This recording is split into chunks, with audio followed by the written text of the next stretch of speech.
তুমি কি জানো পৃথিবীর সবচেয়ে রহস্যময় স্ট্রাকচার এখনও পুরো এক্সপ্লেন করা যায়নি? গ্রেট পিরামিড অফ গিজা শুধু একটা সমাধি না, এটা একটা হিডেন পাওয়ার সিস্টেম। সায়েন্টিস্টস বলে এটার ভেতরের ডিজাইন এত পারফেক্ট, আজকের টেকনোলজি দিয়েও রেপ্লিকেট করা কঠিন।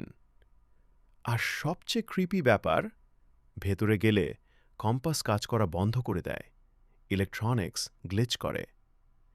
কিছু এক্সপ্লোরার বলেছে তারা ভেতরে অদ্ভুত সাউন্ড শুনেছে, যেন কেউ তাদের অবজার্ভ করছে। নিকোলা টেসলা বলেছিল পিরামিড শেপ এনার্জি অ্যাম্প্লিফাই করতে পারে। তাহলে কি এটা শুধু একটা বিল্ডিং, নাকি এটা একটা এনশিয়েন্ট মেশিন যেটা আমরা এখনও বুঝতে পারিনি? ইম্যাজিন করো, তুমি একা অন্ধকার চেম্বারে, হঠাৎ কেউ তোমার নাম ধরে ডাকছে।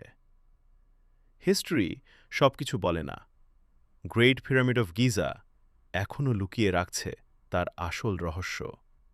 আর হয়তো সত্যিটা জানলে আমরা ভয় পেয়ে যাব, যা হাজার বছর পরেও মানুষকে ভাবায়। ইজিপ্টের মরুভূমিতে দাঁড়িয়ে আছে এমন কিছু বিল্ডিং যা আজকের মডার্ন টেকনোলজি দিয়েও রিক্রিয়েট করা অলমোস্ট ইম্পসিবল। এই পিরামিড 2.3 মিলিয়নের বেশি পাথর দিয়ে তৈরি, প্রতিটা পাথরের ওজন 2 থেকে 15 টন। কিন্তু প্রশ্ন হল, ওই সময় না ছিল ক্রেন, না ছিল মেশিন, তাহলে এগুলো উঠালো কিভাবে? এই পিরামিড চারদিকের সাথে পারফেক্টলি অ্যালাইন করা, নর্থ, সাউথ, ইস্ট, ওয়েস্ট, একদম এক্স্যাক্ট ডিরেকশন। এমন প্রিসিশন আজকের ইঞ্জিনিয়ার্সদের কাছেও চ্যালেঞ্জ। কিছু সায়েন্টিস্ট বিলিভ করে পিরামিড শেপ নিজেই এনার্জি জেনারেট করে। ফুড নাকি ভিতরে রাখলে দ্রুত নষ্ট হয় না, আর ব্লেড আবার শার্প হয়ে যায়। সায়েন্স এখনও ক্লিয়ার আনসার দিতে পারেনি। সবচেয়ে শকিং ফ্যাক্ট, এই পিরামিডগুলো অ্যালাইন করা ওরায়ন কনস্টেলেশনের সাথে, মানে হাজার বছর আগে মানুষ আকাশের ম্যাপ জানত।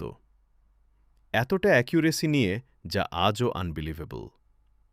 রিসেন্টলি সায়েন্টিস্টস পিরামিডের ভিতরে নতুন হিডেন টানেল খুঁজে পেয়েছে, কিন্তু এখনও কেউ জানে না ওখানে কি আছে।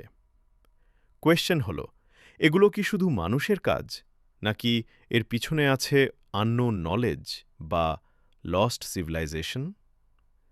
ইজিপশিয়ান পিরামিডস শুধু ইতিহাস না, এটা একটা রহস্য যেটার উত্তর হয়তো এখনও লুকানো। আজকের মতো এখানেই শেষ করছি।